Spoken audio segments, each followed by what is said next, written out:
Boa tarde, meus irmãos. Teremos aqui agora o nosso momento de estudo da palavra e, como sempre fazemos, primeiro vamos orar.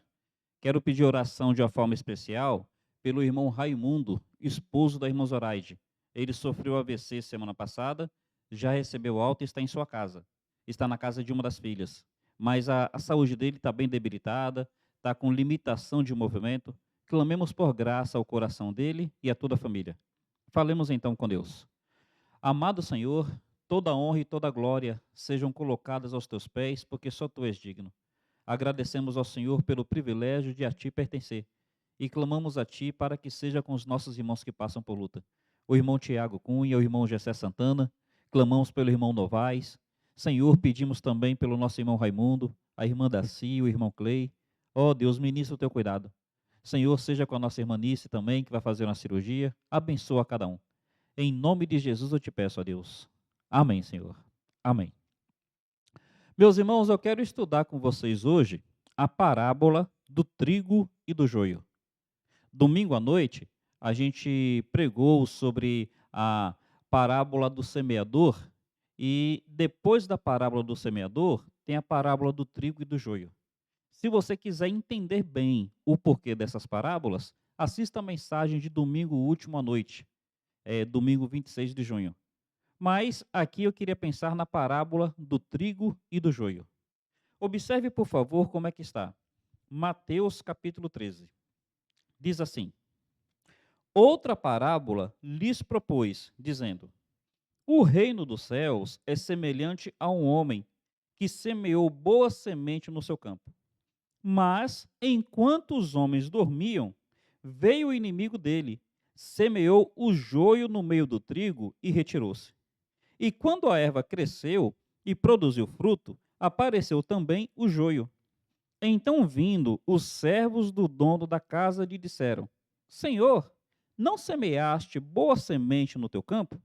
De onde vem, pois, o joio? Ele, porém, lhes respondeu: Um inimigo fez isso. Mas os servos lhe perguntaram: Queres que vamos e arranquemos o joio? Não, replicou ele, para que, ao separar o joio, não arranqueis também com ele o trigo. Deixai-os crescer juntos até a colheita. E no tempo da colheita, direi aos ceifeiros: Ajuntai primeiro o joio, atai-o em feixes para ser queimado, mas o trigo, recolhei-o no meu celeiro. Então aqui Jesus conta a parábola. Agora ele vai explicar a parábola a partir do verso 36.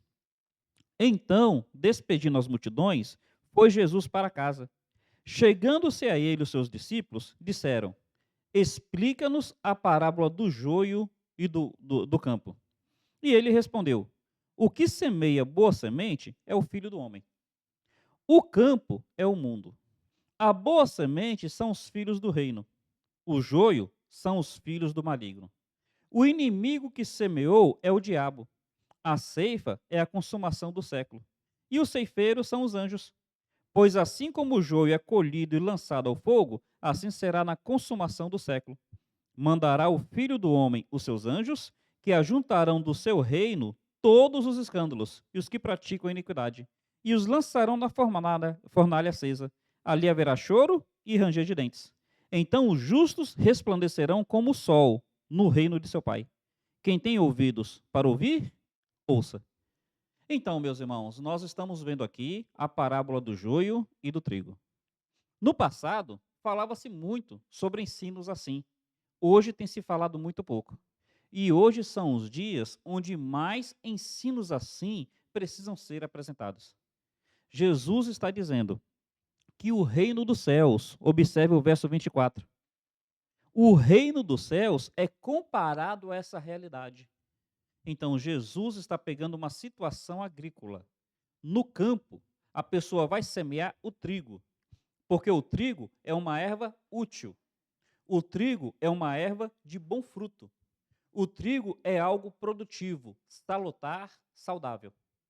Só que ele fala que, observe por favor o verso 25, enquanto os homens dormiam, mediante o sono, mediante a falta de atenção dos homens, veio o inimigo e plantou também o joio. O que está dizendo aqui?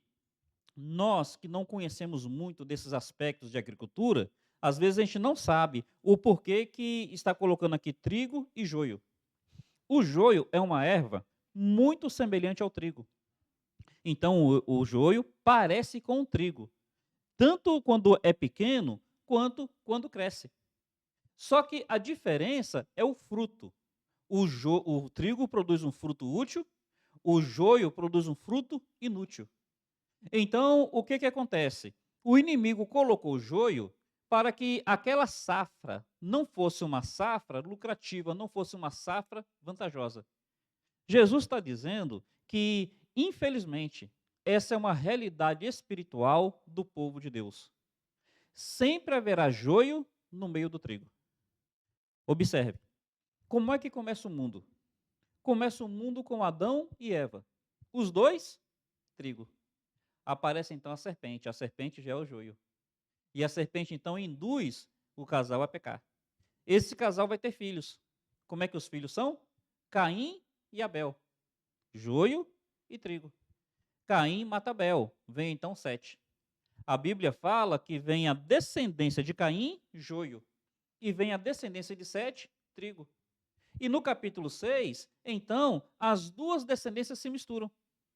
Sempre o joio vai aparecer no meio do trigo. Vem então o dilúvio. No que acontece o dilúvio, descem da arca Noé, Sem, Cã e Jafé. Começa com trigo. Aí, infelizmente, no decorrer da história, várias pessoas vão nascendo e muitas dessas pessoas são joio. Mais uma vez, o joio no meio do trigo. Quando o povo de Israel está lá no Egito, Deus chama o povo para sair. E o texto fala que no meio do povo foi um misto de gente. Foi pessoas que ainda não haviam sido alcançadas pelo Espírito de Deus. Joio no meio do trigo. Aí então surge a igreja. A igreja surge com os apóstolos, no início apenas trigo. Mas com o passar do tempo, o que a gente vai ver já ali em Atos capítulo 5? A história de Ananias e Safira.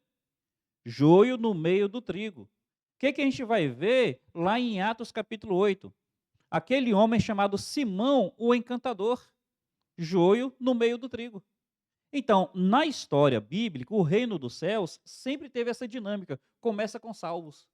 Mas no decorrer da caminhada, surge joio no meio do trigo. É assim com a igreja hoje. Quando então surgir o milênio? No milênio, adentra apenas salvos. Mas no decorrer do milênio, esses salvos tendo filhos, filhos de crente nem sempre é crente, surgirá então mais uma vez joio no meio do trigo. Então, meus irmãos, Jesus Cristo está nos contando um mistério. Jesus Cristo está nos falando uma realidade espiritual. No meio dos salvos haverá os ímpios. E sempre nós precisamos entender isso. O que acontece nos nossos dias? Meus irmãos, nós vivemos um dia de um evangelicalismo extenso, bem amplo. Cerca de 20 anos atrás, falava-se que no Brasil já havia 40 milhões de evangélicos. Então, um evangelicalismo bem amplo, bem extenso. Você olha para o campo de trigo, está aquele campo enorme. Uma extensão de terra muito grande, cultivada, plantada, com aquele trigo. Então, você olha de longe, você vê aquele tanto de trigo. Só que você, então, conforme vai convivendo com a plantação, você vai percebendo que nem tudo que parecia ser trigo é trigo. Então, fala-se que no Brasil, mais de 40 milhões de evangélicos. Mas quando você vai convivendo com o evangelicalismo, você vai percebendo que nem tudo que é chamado de trigo é trigo. Meus irmãos, isso daqui é algo que a gente precisa entender. Por exemplo, vamos olhar um pouquinho na história bíblica. Quando a gente vai ler a história de Balaão, no primeiro momento, a gente pensa que Balaão é profeta de Deus. Mas conforme a gente vai ver o desenrolar da história, a gente vai percebendo que Balaão não era profeta de Deus. Quando a gente olha para Saul no primeiro momento, a gente pensa que Saul é servo de Deus. Tem até um provérbio: está Saul entre os profetas? Mas quando a gente vê o desenrolar da história de Saul, a gente então descobre que Saul não é servo de Deus. Quando a gente olha a história de Judas, no primeiro momento, a gente pensa que Judas é servo de Deus. Ele estava entre os apóstolos, ele era até o tesoureiro. Mas no decorrer da história, o que a gente vai descobrindo? Que Judas não era servo de Deus. Quando a Bíblia fala de Demas, no primeiro momento, a gente pensa que Demas é servo de Deus, compunha a equipe missionária de Paulo. Mas mais lá na frente, Paulo fala assim: Demas, tendo amado o presente século, me abandonou. No primeiro momento, parecia que Demas era servo de Deus, mas depois a gente vai descobrir que Demas não era servo de Deus. Esses exemplos todos, o que se constituíram? Joio no meio do trigo. Então, o que a gente pode tirar aqui de lição? Primeiro lugar, como é que o joio ele surge no meio do trigo? No verso 25 fala: mas enquanto os homens dormiam. O dono do campo é o Senhor Jesus. O dono do campo não dorme. O nosso Senhor Jesus, ele não se descuida. Ele não pode ser enganado. O nosso Senhor Jesus sabe tudo o que está acontecendo. Mas o nosso Senhor Jesus confiou o cultivo do campo aos seus servos. E sabe o que os servos do Senhor muitas vezes fazem? Eles cochilam, eles dormem. Ora, tem um lado que fala da nossa limitação. Todo mundo precisa dormir mesmo. Então, no meio da nossa limitação, o inimigo se aproveita. Tem coisas que realmente fugirão à nossa percepção. Mas sono na Bíblia também fala de relaxamento, fala de descuido, fala de descaso. Meus irmãos, infelizmente, a igreja do Senhor, olha, se tem um lado onde ela é limitada, também tem um lado onde ela fica descuidada, onde ela perde o critério. Sabe uma coisa que tem acontecido com o evangelicalismo? Nós hoje nivelamos a fé por baixo. Nós nivelamos a fé por baixo. Então a pessoa tão somente fala que ela é salva, que ela é crente, e nós já tratamos ela como se fosse salva e como se fosse crente, sem considerar a sua vida. Meus irmãos, por favor, mantém sua mão nessa passagem.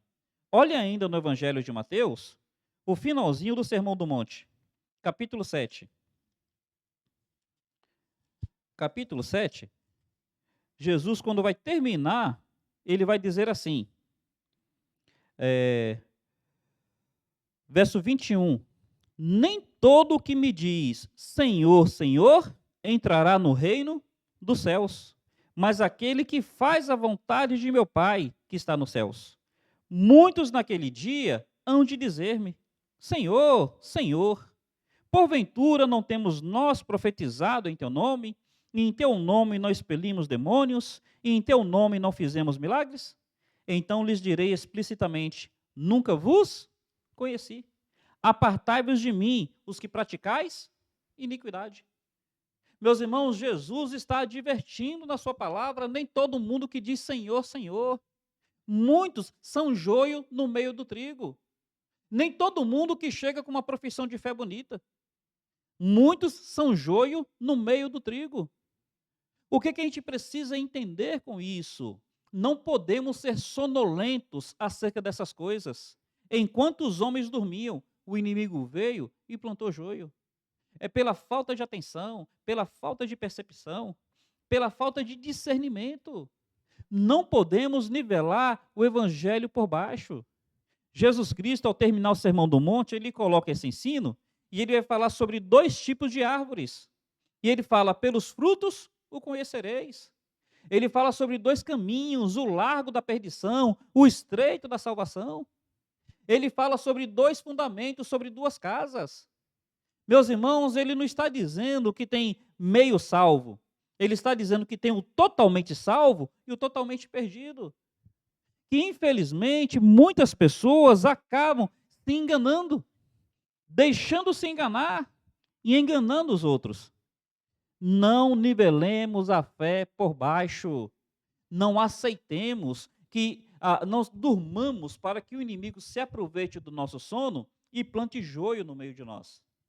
Muito joio vem porque realmente não dá para a igreja conhecer todas as coisas. Não dá para a gente julgar o coração de todo mundo. Mas é verdade. Ao mesmo tempo que nós temos limitações, Convenhamos, tem muito sono aí que é tão somente negligência, displicência, nivelando a fé por baixo. O que vai acontecer então? Saibamos disso. O texto está dizendo que esse joio é obra do inimigo no meio do trigo. Este joio veio do inferno, é obra do inimigo no meio do trigo. É verdade que em todas as igrejas tem aquelas pessoas que estão frequentando que elas ainda não fizeram uma profissão de fé. Elas têm um interesse sincero. Eu não estou falando desses daí. Eu estou falando daqueles que professam ser trigo, mas que realmente estão causando escândalos. Observe o que Jesus vai dizer quando ele explica a parábola. Ele vai dizer aqui, ó, mais embaixo, versículo 41, mandará o Filho do Homem os seus anjos, que ajuntarão do seu reino todos os escândalos e os que praticam a iniquidade. É aquelas pessoas que professam ser salvas. Elas dizem que são trigo, mas estão promovendo escândalo, estão praticando iniquidade. Meu irmão, Jesus falou que a árvore se conhece pelo fruto. Se você realmente é salvo, seu caminhar tem que ser diferente. Ora, como é que você diz que é salvo e está promovendo escândalo?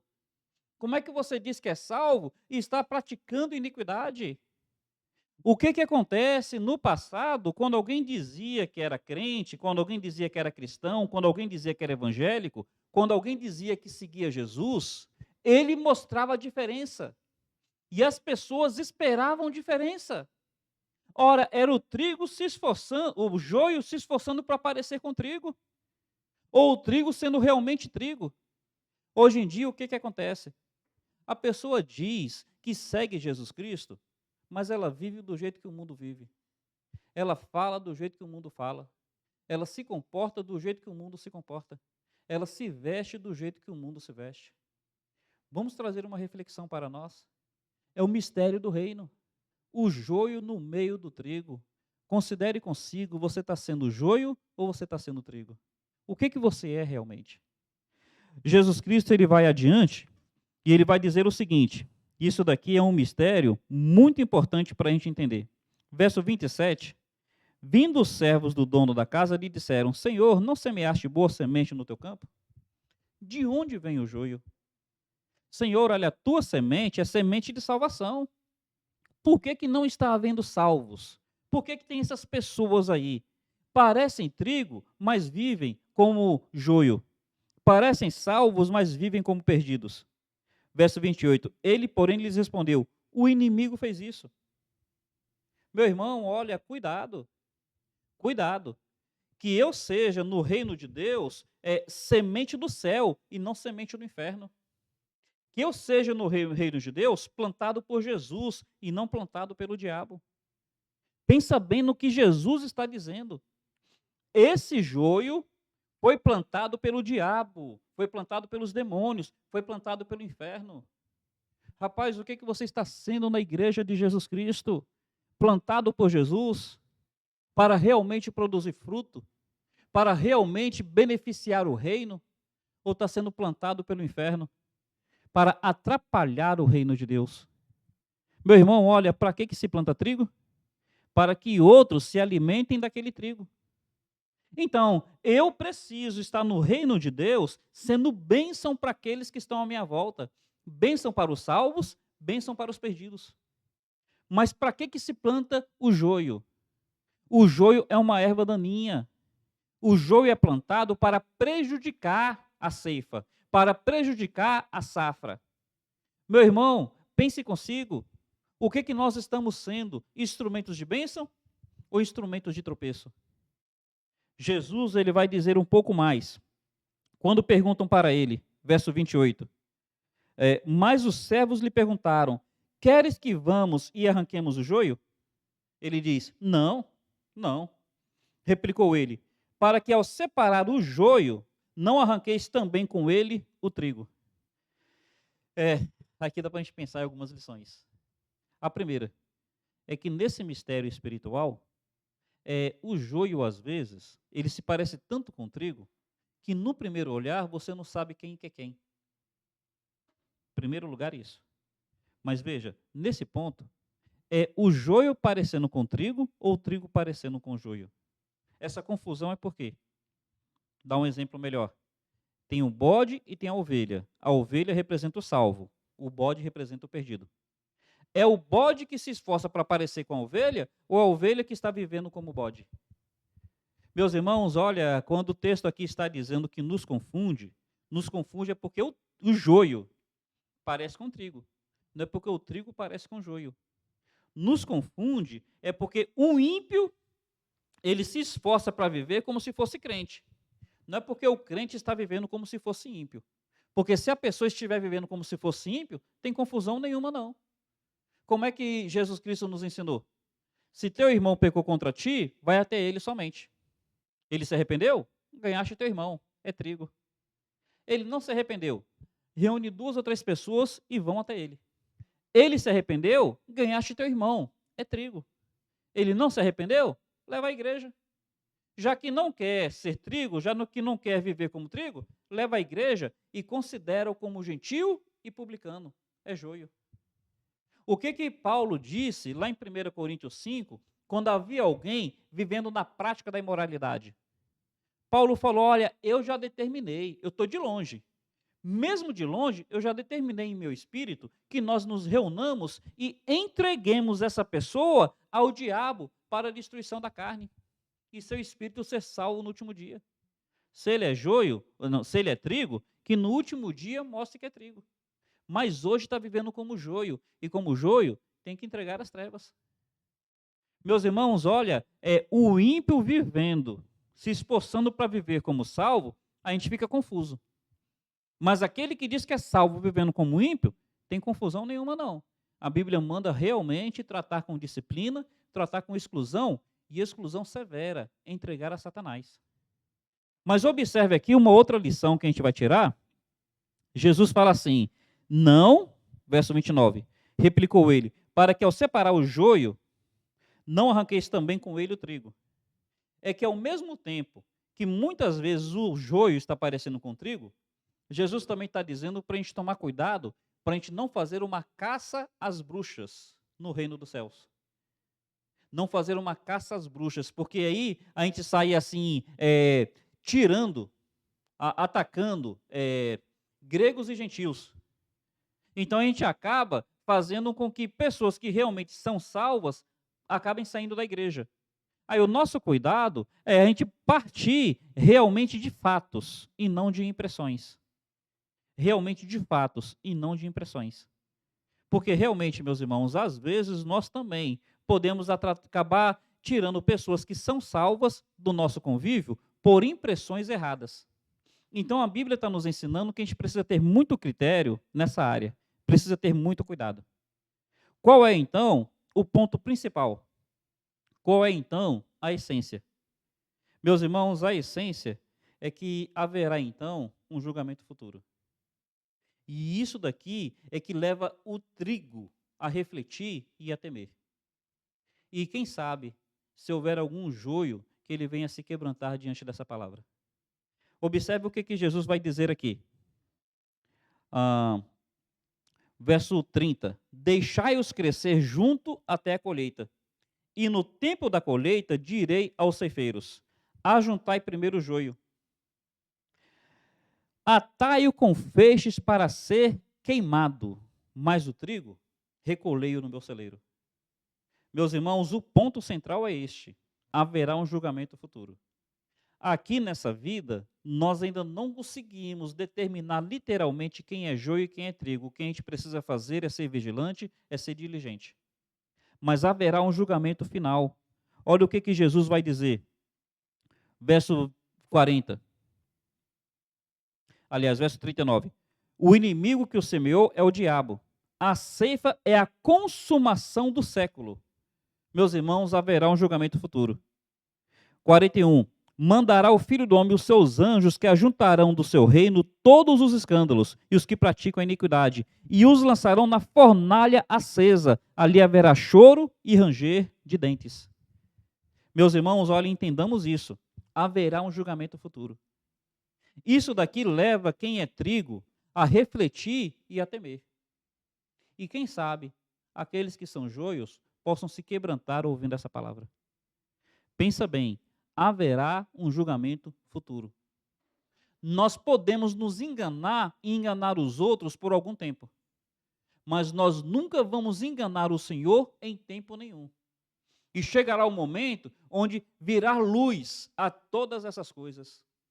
Chegará o momento onde todas essas coisas serão reveladas, porque Jesus Cristo conhece o coração do homem. E aqui eu quero terminar com uma palavra aqui de reflexão. Pensa bem nesses textos que eu vou colocar diante de vocês. Olha para João, capítulo 2. João, capítulo 2. Observe a situação que Jesus Cristo vai apresentar ali, ou que a palavra vai apresentar acerca de Cristo. Versículo 23. Estando ele em Jerusalém, durante a festa da Páscoa, muitos, vendo os sinais que ele fazia, creram no seu nome. Muitos creram no seu nome. O que a gente vai dizer? É trigo. Não é isso que a gente vai dizer? Mas observe o que acontece no verso 24. Mas o próprio Jesus não se confiava a eles, porque os conhecia a todos, e não precisava de que alguém lhe desse testemunho a respeito do homem, porque ele mesmo sabia o que era a natureza humana. Ora, o verso 23 fala que muitos creram. A gente, porque nivela por baixo, a gente automaticamente diz que eles eram trigo. Só que o verso 24 está dizendo que Jesus conhecia o coração deles e sabia que era joio. Meus irmãos, cuidado.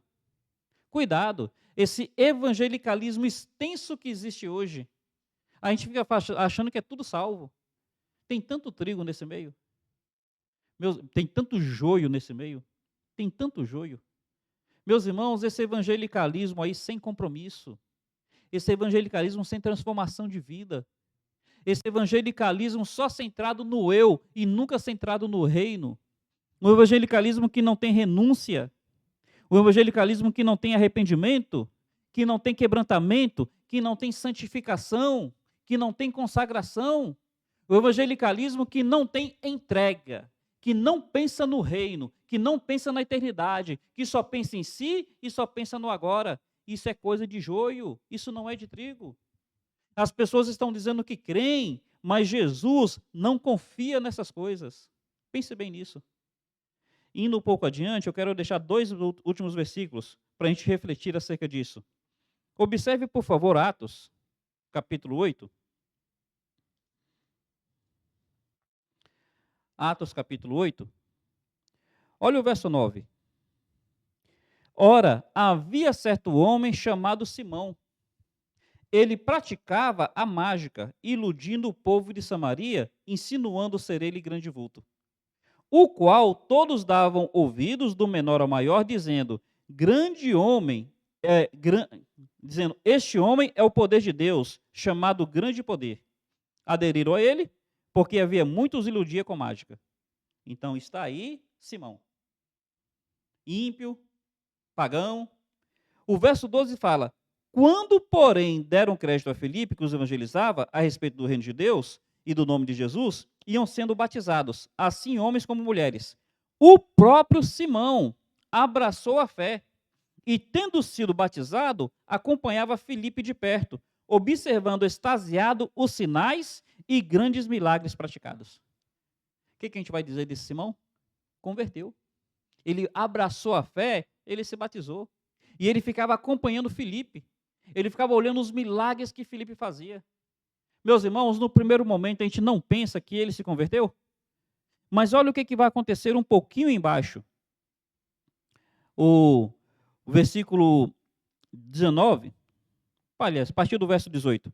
Vendo, porém, Simão que pelo fato de impor os apóstolos as mãos era concedido o Espírito Santo, ofereceu-lhes dinheiro, propondo, concedei-me também a mim este poder, para que aquele sobre quem eu impuser as mãos receba o Espírito. Pedro, porém, lhe respondeu, o teu dinheiro seja contigo para a tua perdição, pois julgaste por meio dele o dom de Deus. Meus irmãos, pense bem nisso. Simão, o que que ele estava fazendo? Ele, antes de conhecer Filipe, ele fazia artes mágicas. Então, ele conseguia enganar as pessoas. Ele, então, tinha uma autopromoção. Chega Filipe, e Filipe, usado por Deus, mostra o que que realmente é poder. Aí, Simão, ele abraça a fé, mas na realidade, ele só quer se beneficiar do que a fé oferece. Simão nunca houve um verdadeiro arrependimento. E quando ele vê Pedro impondo as mãos e as pessoas recebendo o Espírito Santo, ele fala: eu quero ter esse poder, eu quero me promover com essas coisas, eu quero voltar a ter o crédito que eu tinha antes. E ele quer pagar a Pedro para ter esse poder. Pedro olha para ele e fala: rapaz, teu dinheiro seja para a tua perdição. Olhando para esse texto, Simão é trigo ou Simão é joio? Meus irmãos, as pessoas têm se permitido enganar tanto. As pessoas ficam olhando aí os outros com essa autopromoção, com esse glamour.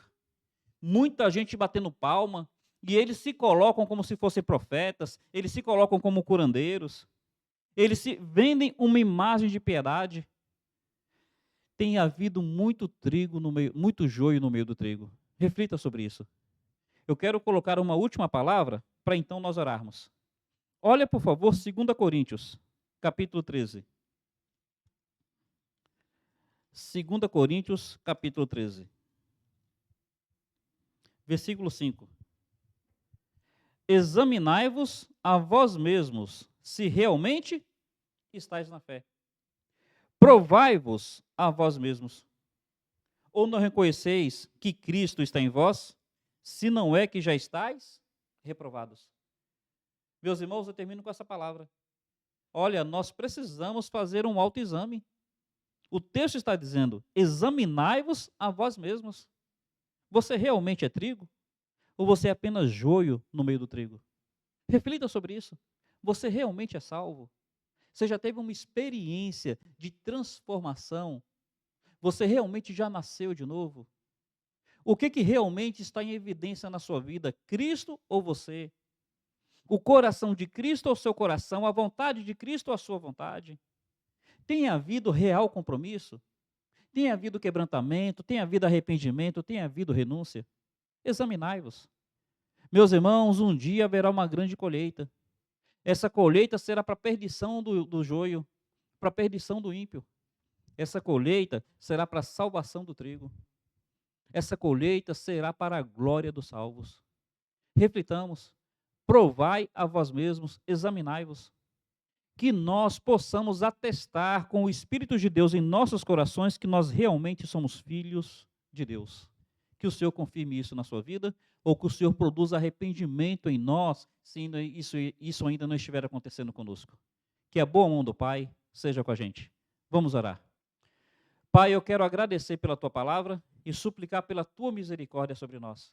Pedimos a Ti, ó Deus, para que o Senhor nos ajude a ser diligentes e, ó Pai, tira o joio do meio de nós e nos ajude a nunca ser joio no Teu reino. Em nome de Jesus Cristo te pedimos. Amém, Senhor. Amém. Agradeço a atenção de todos, que a boa mão do Pai seja com cada um dos irmãos. Amanhã, quarta-feira à noite, teremos o nosso culto de oração e estudo bíblico. Contamos com a presença daqueles que puderem. Um grande abraço.